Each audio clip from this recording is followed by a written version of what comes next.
In the month of April 2026, United States carried out 3 different executions. 3 different crimes. 2 states. 3 very different endings.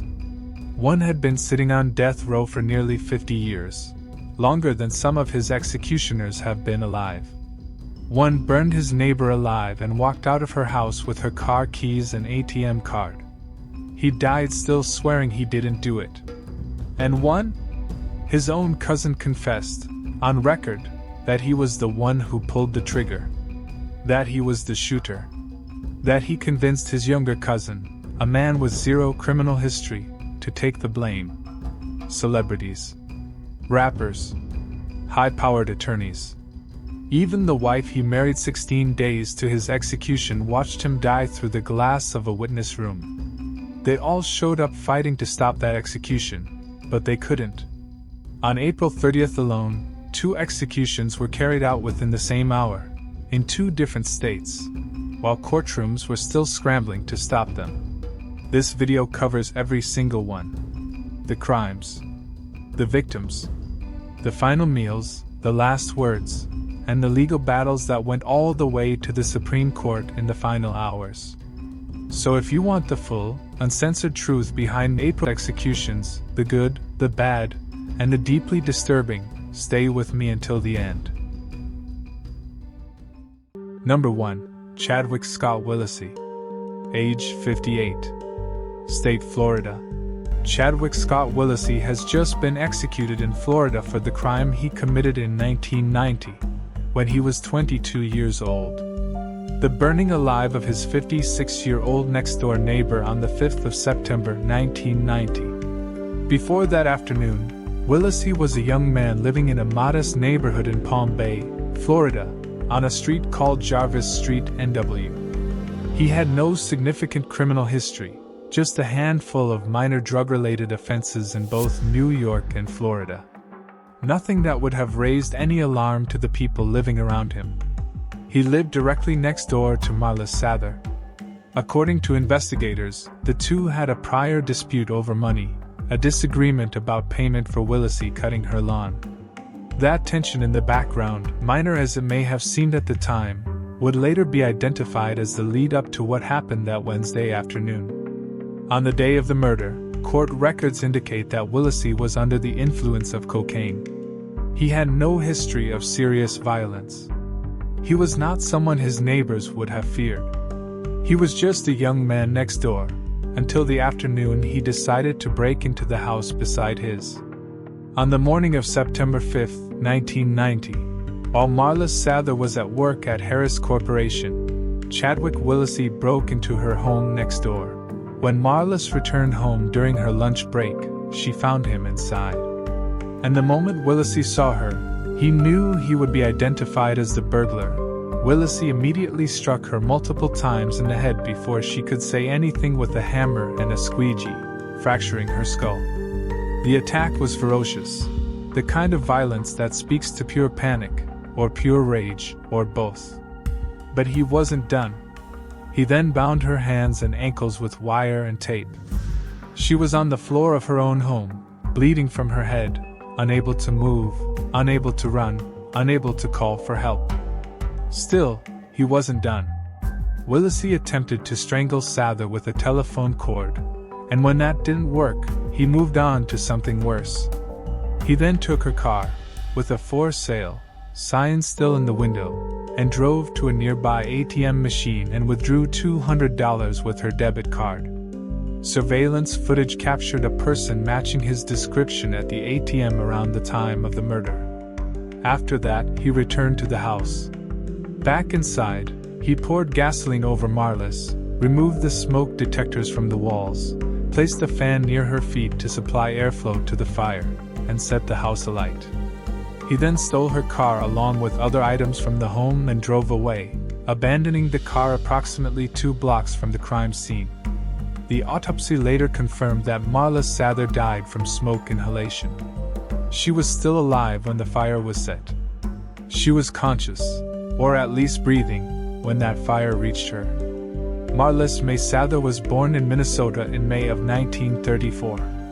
She married her husband Rayland, known to family and friends as Dick, in 1953. For many years she was a stay-at-home mother, raising 2 daughters and a son.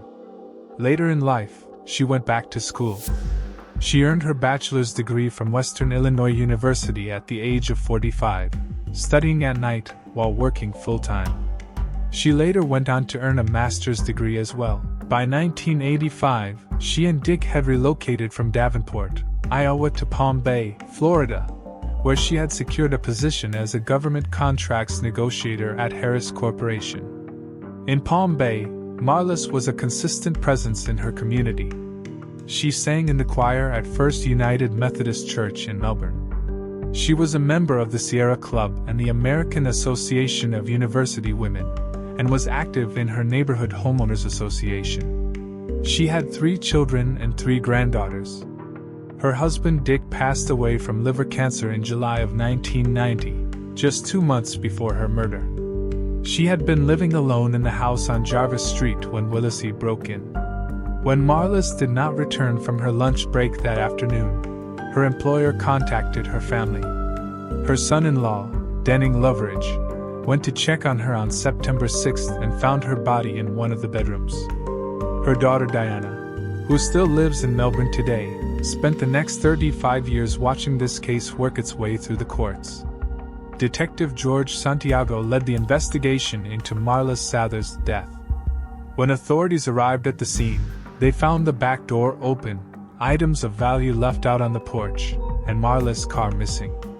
The car was located the following day, abandoned about 2 blocks from the crime scene. The case broke open when Willacy's then-girlfriend, Marissa Walcott, contacted police. Her father had discovered Marlis' checkbook in a trash can inside the bedroom of the home they shared with Willacy. That tip led investigators directly to him. The physical evidence against Willacy was extensive. His fingerprints were found on the gas can and on the fan that had been placed near Marlis' feet. A bloody fingerprint recovered at the scene also matched him. Marlis' check register was found in a trash can at his residence. Her jewelry and coins were recovered from his bedroom. Witnesses confirmed they had seen him driving her car on the day of the murder. Surveillance photos taken at an ATM showed Willacy attempting to make withdrawals, with Marlis' stolen car visible in the background. When detectives brought Willacy in for questioning, he initially denied any involvement. When Willacy was questioned, the next day, when told that neighbors said he had been seen arguing with Sather, Willacy said, "Damn neighbors, it's none of their business," and denied the charges. When confronted with the evidence, his account changed. He admitted to being in the house on September 5th but claimed someone else had committed the murder. Investigators looked into the alleged accomplice and cleared him quickly. He had been at work elsewhere at the time. Willacy was charged with first-degree premeditated murder, burglary with assault, robbery with a weapon, and arson in the first degree. The trial took place in October 1991. The jury found 5 aggravating factors. The murder was committed during the commission of arson, for financial gain, to avoid arrest, in a manner that was especially heinous, atrocious, and cruel, and that it was cold, calculated, and premeditated. On October 19, 1991, Willacy was convicted on all counts. The jury voted 9-3 in favor of death. On December 10, 1991, Circuit Judge Theron Yon formally imposed the death sentence.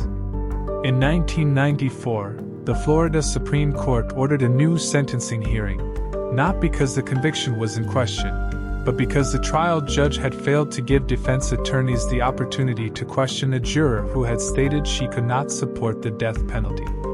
A procedural error in the original sentencing. The new sentencing was held in 1995. The new jury recommended death by a vote of 11-1. The Florida Supreme Court upheld that sentence in 1997. Federal habeas proceedings followed over the next several years, with a federal habeas petition denied in 2014. Further appeals were filed and denied in the years that followed. Following his sentencing, Chadwick Scott Willacy was held at Union Correctional Institution in Rayford, Florida. where he spent the next 34 years on death row. Inside prison, he went by the name Khalil. In early March 2026, Willisey's legal counsel filed public records requests in circuit court seeking information about Florida's lethal injection protocol, citing concerns that had emerged from other recent executions in the state. Those requests went unanswered. 1 week later, on March 13, 2026, Governor DeSantis signed Willisey's death warrant. The execution was set for April 21, 2026, at 6 p.m. at Florida State Prison near Stark, Florida.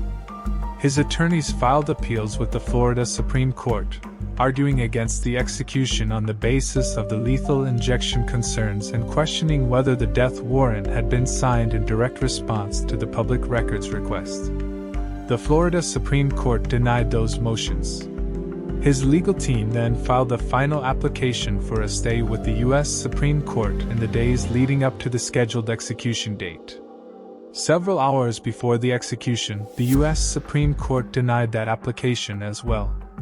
Advocacy groups also filed petitions asking Governor DeSantis to grant a stay of execution and consider commuting the sentence to life without parole, citing Willisey's background and the argument that execution was not necessary for public safety. Those petitions did not result in a stay. On the morning of April 21, 2026, Chadwick Scott Willisey woke up at 5 a.m. at Florida State Prison. He received visits from his mother, 2 sisters, and a cousin throughout the day. He did not meet with a spiritual advisor. He had his last meal, which was chicken, tater tots, rice, beans, ice cream, pie, and milk. He remained compliant as the hours passed. By 6 p.m., it was time. At the scheduled 6 p.m. execution time, the curtain to the death chamber went up promptly. The lethal injection began 2 minutes later, after Willisey made a brief final statement. In that statement, he apologized to his family and friends. He urged his fellow death row inmates, the people he referred to as his brothers on the death row, to stay strong. And then he said something that will sit differently depending on who is listening. He maintained his innocence, saying he would never kill his friend, referring to Marla Sather. And to the victim's family, he said, "I hope this brings you peace. If it does, that's good." Those were his final words. Shortly after the lethal injection got underway, a warden shook Willisey and called his name. There was no response. His skin began to turn gray. A medic entered the chamber to examine him. Chadwick Scott Willisey was pronounced dead at 6:15 p.m. Number 2, James Ernest Hitchcock. Age 70. State, Florida. James Ernest Hitchcock has just been executed in Florida for the crime he committed in 1976, when he was 20 years old. The rape and murder of his 13-year-old stepniece, Cynthia Endriggers, on the night of July 31, 1976. James Hitchcock was born in Arkansas on April 5, 1956, and grew up together with 6 siblings in Manila, Arkansas. During his childhood, his family lived in a shack and made a living picking cotton. When James Hitchcock was 6 years old, his father contracted skin cancer and died. He grew up poor, largely without structure, and by his early adult years he was already in trouble with the law. By the time the murder occurred, James Hitchcock was jobless and out on parole for a burglary conviction. He had no stable home, no income, and no real plan. In July of 1976, James Hitchcock moved to Winter Garden, Florida, to live with his brother as a 20-year-old fresh out of an Arkansas prison. His brother's family took him in. They gave him a place to sleep. One of the members of that household was his brother's 13-year-old stepdaughter, Cynthia Endriggers. He had been living in that house for about 2 weeks when he killed her. The evening before the murder, July 30th, 1976, was an ordinary one inside the Richard James Hitchcock household. James Hitchcock watched television with his brother's family until 11 p.m. before going out drinking and smoking marijuana with friends in Winter Garden. He only returned home at about 2:30 a.m. He entered the house through the dining room window before going back to his bedroom. But he didn't stay in his bedroom. Afterwards, James Hitchcock entered the room of Cynthia Driggers, where he raped her. When it was over, Cynthia told him she was hurt, and that she was going to tell her mother what he had done to her. James Hitchcock proceeded to grab her by the neck and brought her outside. He tried to convince her not to tell anyone about the rape, but Cynthia resisted and yelled. James Hitchcock then choked and beat her before he strangled her to death. After the murder, James Hitchcock left the body inside the bushes before he went back to the house to shower and go to bed. The next morning, Cynthia's body was found in those bushes outside the home where her family slept. What investigators would later uncover made the crime even more disturbing. Before she was murdered, Cynthia had already told her younger sister Lynn that James Hitchcock had been doing inappropriate things to her. Lynn tried to get her sister to tell their mother.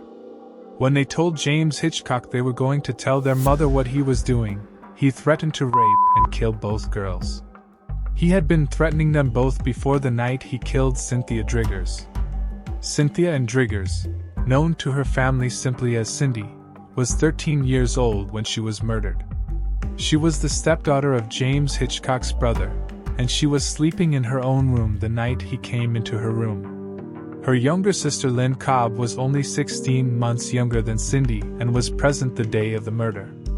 Lynn was a child herself, barely 12 years old, living in that same house, on the same night, fully aware of what James Hitchcock had been doing to her older sister and too frightened to say anything. Lynn did not tell anyone what had happened at the time of the investigation because she was afraid that she would be killed too. She carried that fear for years. Cindy's mother spent decades hoping to see justice served for her daughter. When Governor DeSantis signed Hitchcock's death warrant in 2026, Driggers' mother stated her wish for James Hitchcock to be executed for murdering her daughter. Driggers' younger sister Lynn stated that the decades of legal processes dragged on and her sister's murder felt like an inescapable loop. A female cousin of Driggers stated that the family had waited 50 years for justice to be served, and implied that two of their surviving family members hoped to live longer than Hitchcock. Cindy never got the chance to grow up. She never got the chance to become an adult, to have a life of her own, to put what he did to her behind her.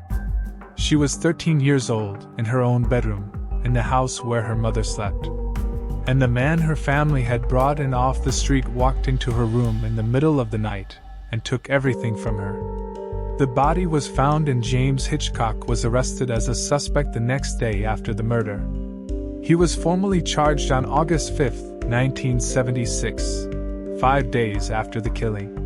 When questioned, James Hitchcock initially confessed to being involved. But when the case went to trial, he changed his story entirely. During the trial, James Hitchcock recanted his confession and claimed that Cynthia had voluntarily had sex with him, and that his brother Richard Hitchcock had discovered this and killed Cynthia in a fit of rage. James Hitchcock claimed he had only confessed in order to cover up for his brother. The jury did not believe him. James Hitchcock was initially convicted of first-degree murder and was sentenced to death by the electric chair on February 11, 1977. But the legal process that followed would stretch for nearly 5 decades, becoming one of the longest and most contested capital cases in Florida history. In 1982, the Florida Supreme Court denied his direct appeal. That same year, the U.S. Supreme Court also refused to hear his case. In 1983, Governor Bob Graham signed a death warrant scheduling James Hitchcock for execution by electric chair on May 18, 1983. On May 17, 1983, the eve of his scheduled execution, a federal judge accepted the appeals of the defense and issued a stay of execution. He came within 24 hours of death and walked away. Then in 1987, Hitchcock's case made national legal history. The U.S. Supreme Court ruled in James Hitchcock v. Drigger that capital sentencers may not be blocked from considering relevant, mitigating evidence. That ruling led directly to new sentencing hearings for James Hitchcock, and became a key precedent in American capital law, cited in cases across the country for decades afterward. The resentencing hearings followed. In the 1988 resentencing, the jury voted 7-5 for death. In 1993, a third jury voted unanimously, 12-0, for death. And in 1996, a fourth jury voted 10-2 for death. For separate juries. For separate death sentences. Across nearly 20 years of retrials, still the execution wasn't carried out immediately. Through every single one of those hearings, James Hitchcock maintained the same story, that his brother had committed the murder. During the 1988 resentencing, the defense called 8 fellow death row inmates to testify that James Hitchcock was a nice person and a peacemaker throughout his time on death row. James Hitchcock himself took the stand again and continued to insist that the real murderer was his brother Richard Hitchcock. The courts were still not persuaded. Following his original 1977 sentencing, James Ernest Hitchcock was placed on Florida's death row, where he would remain for the next 49 years. By January 2019, James Hitchcock was the longest-serving prisoner on death row for crimes committed in Central Florida. As of 2026, he was the fourth longest-serving death row prisoner in the entire state of Florida. The man who came to his brother's house as a 20-year-old fresh out of prison was now 70 years old, having spent virtually his entire adult life behind bars. Then on March 31, 2026, Governor Ron DeSantis signed James Hitchcock's death warrant. The execution was scheduled for April 30, 2026, at 6 p.m. at Florida State Prison near Stark. When the family of Cynthia Driggers received the news, they felt a mixed sense of relief and a painful recalling of the tragedy. Cindy's cousin, Janie Meadows, had spent years pressing state officials for movement in the case, traveling to Tallahassee and demanding answers. St. Lucie County Judge Robert Meadows, who was also Driggers' cousin, revealed that his background in the judiciary meant he was often asked why there had been such a lengthy delay in the case, and that he found it difficult to give a reply. 50 years. That is the distance between the night Cynthia Driggers was murdered in her own home, and the date the state of Florida set for the execution of the man convicted of killing her. His attorneys made their final legal moves. The Florida Supreme Court denied an appeal to halt the execution on April 24, 2026. His attorneys had argued that he was innocent, and that the state had illegally refused to grant him access to public records related to the death penalty. The U.S. Supreme Court denied a further appeal on the morning of April 30, 2026, the day of the scheduled execution. Every legal door had been closed. On the morning of April 30, 2026, James Ernest Hitchcock woke up at Florida State Prison at 4:45 a.m. The execution was set for 6 p.m. that evening. He would be Florida's 6th execution of 2026. He had one visitor during the day, believed to be a cousin. His last meal was salad, chicken, ice cream, pie, and soda. By 6 p.m., it was time. The curtain to the death chamber opened promptly at the scheduled 6 p.m. execution time. Hitchcock's entire body was covered in a sheet up to his head. He lay there staring at the ceiling as the team warden made a call, then asked him for his final statement. His final words were brief. He said, "Just to say goodbye to Joshua, my friend. Thanks for all you've done." He said nothing about Cynthia Driggers. He said nothing about her family. He said nothing about the crime. As he spoke, a man in the witness room raised his hand, and Hitchcock lifted his head to try to see him. Those were the last words James Ernest Hitchcock ever spoke. The drugs began flowing. James Hitchcock blinked rapidly and took several deep breaths. A minute later, his breathing became more shallow and quickly stopped. About 3 minutes into the execution, the team warden briefly flicked Hitchcock's face, yelled his name twice, and shook his shoulders. There was no response.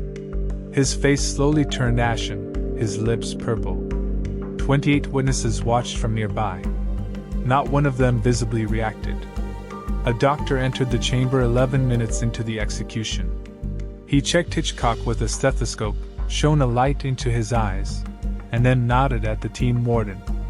James Ernest Hitchcock was pronounced dead at 6:12 p.m. on April 30th, 2026. Number 3. James Garfield Broadnax. Age 37. State, Texas. James Garfield Broadnax has just been executed for the crime he committed in 2008, when he was 19 years old.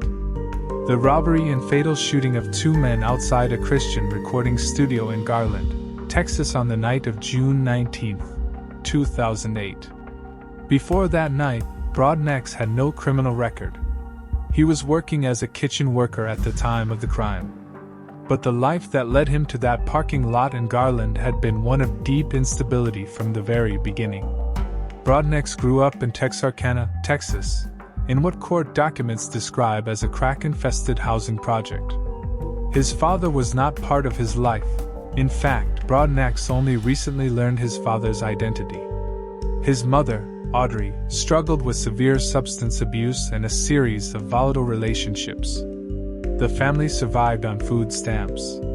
The electricity was routinely shut off. Family, friends, and relatives who testified at his trial said Broadnax was always hungry, never smiled, and often came to school with visible injuries. He was smoking marijuana by the time he was 9 years old. He was repeatedly sent to live with his grandmother in Arkansas. Court documents say his grandmother resented him for being the only biracial child in an otherwise black family. On one occasion, a neighbor reported that Broadnax had been locked out of the house for hours in summer heat. His stepfather once reported that it appeared he hadn't bathed in weeks, when a dead roach was found in his ear. By the end of his teenage years, Broadnax had lived in a dozen different places and attended 5 different schools. He dropped out after the 11th grade. He later enrolled in GED classes, walking 4 to 5 miles each way to attend them. On the night of June 19, 2008, he was 19 years old, high on PCP and marijuana, and boarding a train with his cousin. He had no prior criminal record. He had no plan for his future. And the decision he made that night would seal it. On the night of June 19, 2008, James Broadnax and his cousin Demarius Cummings, both 19, both high on PCP and marijuana, boarded the DART train from Dallas to Garland. In a jailhouse interview after his arrest, Broadnax described what they had set out to do that night in plain terms. He said they were planning to rob somebody. He said they were targeting what he called rich white folks. I decided to go hit a lick, you know what I'm saying? And one of the best spots to go up, because that's where all the rich white folks stay at, you know what I'm saying? So got caught him slipping, she ain't popped it, that's what it is. They got off that train and walked towards Zion Gate Records, Matthew Butler's Christian recording studio in Garland, Texas. Matthew Butler and his employee Stephen Swan were outside in the parking lot when Broadnax and Cummings approached them. The 2 men were robbed at gunpoint and then shot dead.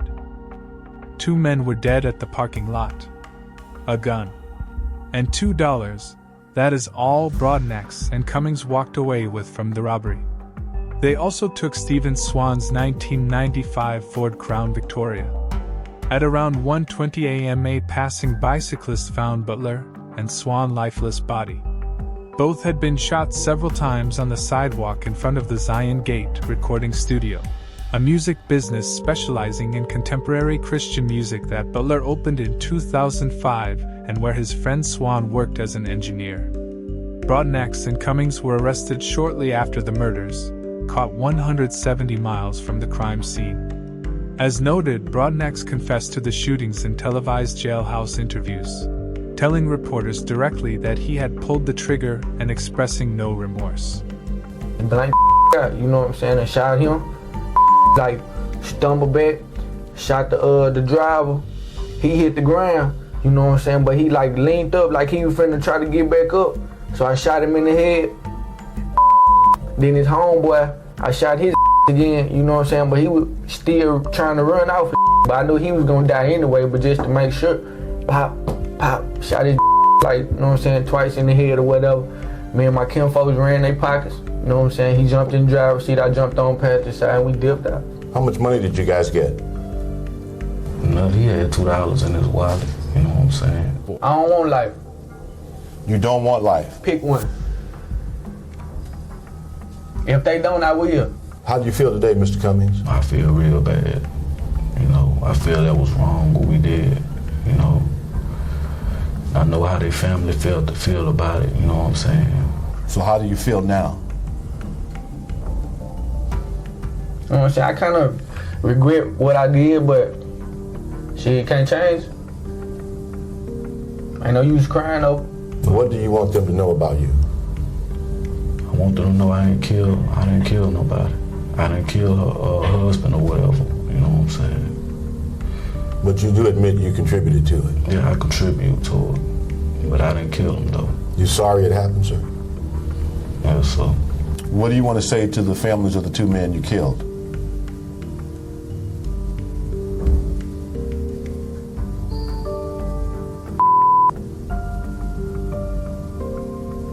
Straight up. In those interviews, he confessed directly. Those words would follow him all the way to the execution chamber. Matthew Butler was 28 years old when he was killed in the parking lot of his own recording studio. He was a Christian music singer and a father of two, a girl and a boy.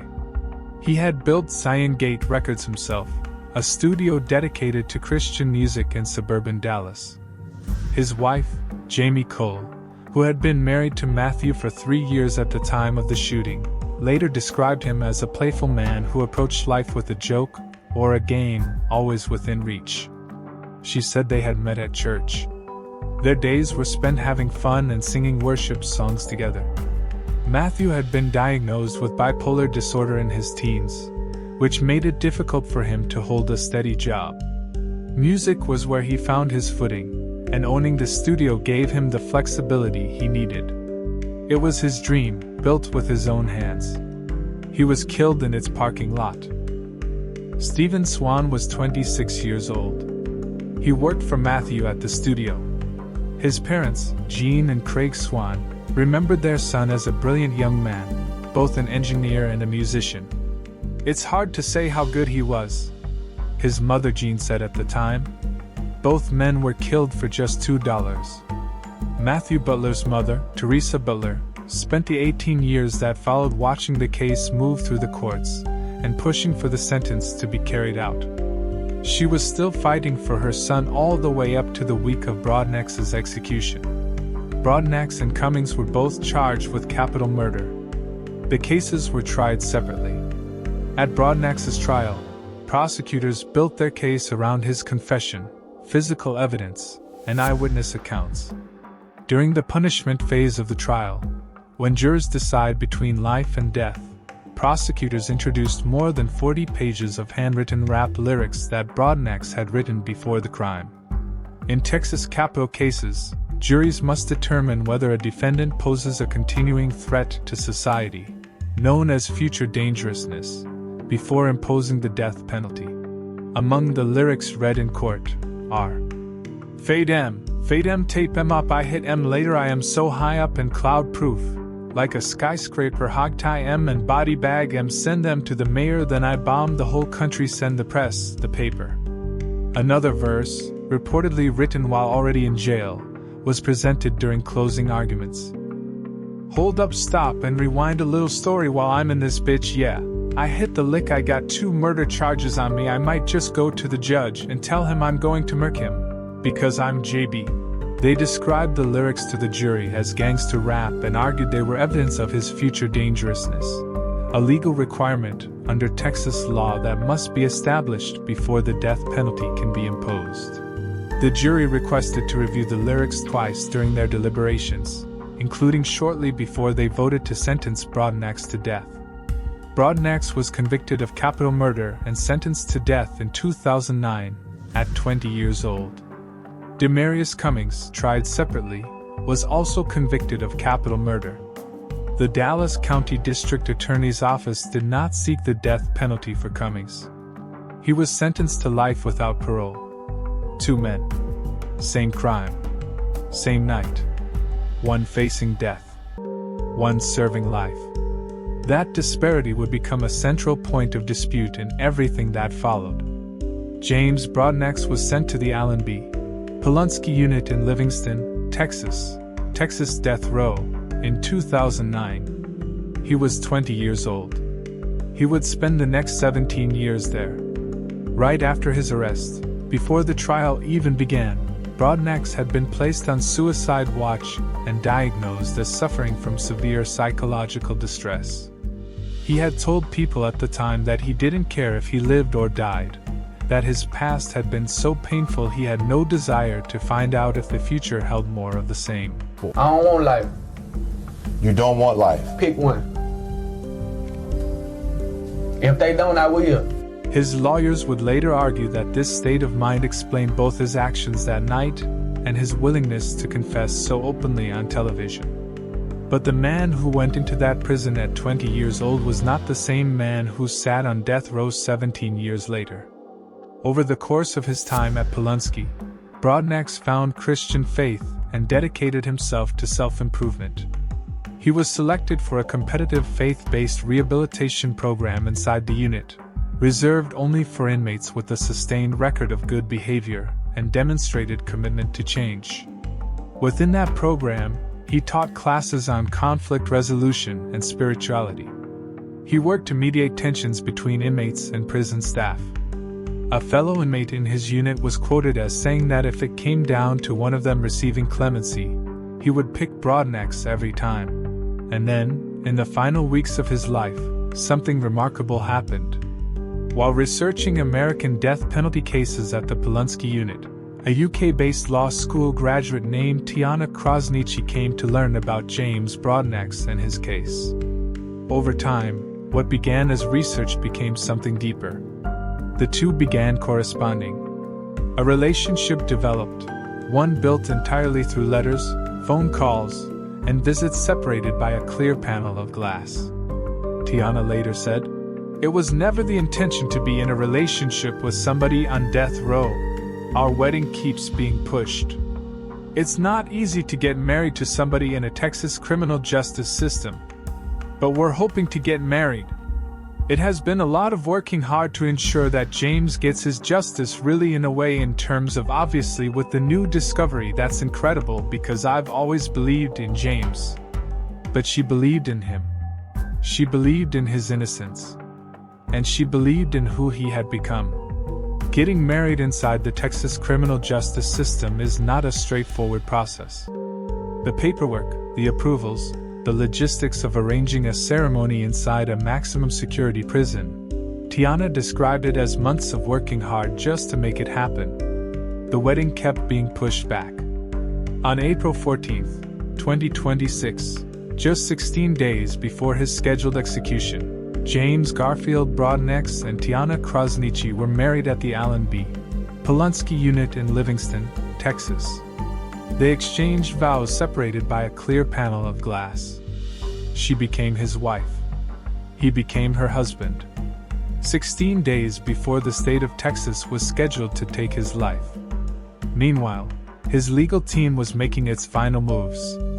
In March 2026, Demarius Cummings, still serving his life sentence, signed a sworn statement and recorded a video confession from prison, stating that he, not Broadnax, had been the shooter that night. My name Demarius Cummings. Well, I know James is my cousin, my blood cousin. I've been incarcerated going on 18 years now. Well, in June it'll be 18 years. I've had time to think about my life, and most of it had to do with my cousin and me. So, a lot of times I thought about it, and it just wasn't never sitting right with me. You know, we was in this crime together, but he's on the other side of things that I should have been. With him getting a death penalty, that should have been me. So I feel like this is an outlet to get it out to whoever gonna listen, as far as who y'all dealing with, to tell the story as it should be told. That it was me, that I was the killer. And bro just stood in my place. Cause at being young, as I knew things, I didn't know nothing, but I told bro to do what he did. And so, in my ignorance, it got him the death penalty. And even now it's hurting me because like I say, it's been weighing on me. It's just been weighing on me, and I just think I need to get it out. Because it's destroying me.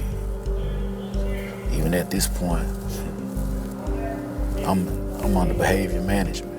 But for me, I'm not trying to convince them. I'm just telling it like it is. This is what happened. Now, y'all choose to accept it or not. It's on y'all, Cummings said he had persuaded Broadnax to take the blame at the time of their arrest because Broadnax had no prior criminal record. He said he came forward after learning that his cousin was scheduled to die.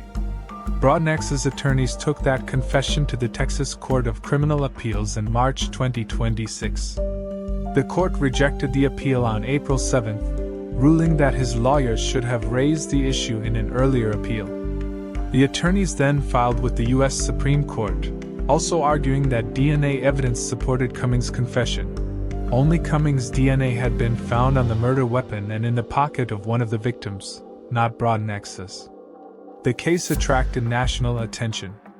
Rappers like Travis Scott, T.I., Killer Mike, Young Thug, and Fat Joe filed legal briefs at the Supreme Court supporting Broadnax's appeal against the use of his rap lyrics as evidence, arguing that artistic expression should not be treated as proof of criminal intent or future dangerousness.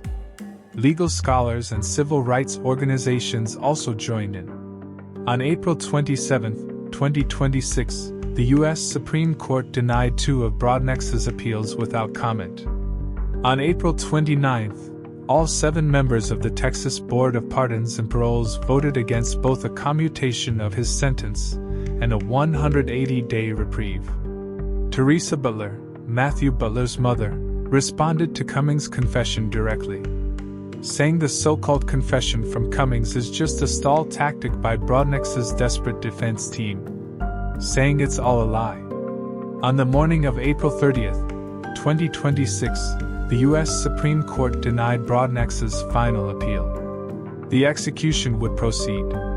Broadnax had also recorded a video statement in the weeks before his death in which he said his original confession had been false, that he had not cared about his life at the time, and that he had confessed to protect his cousin.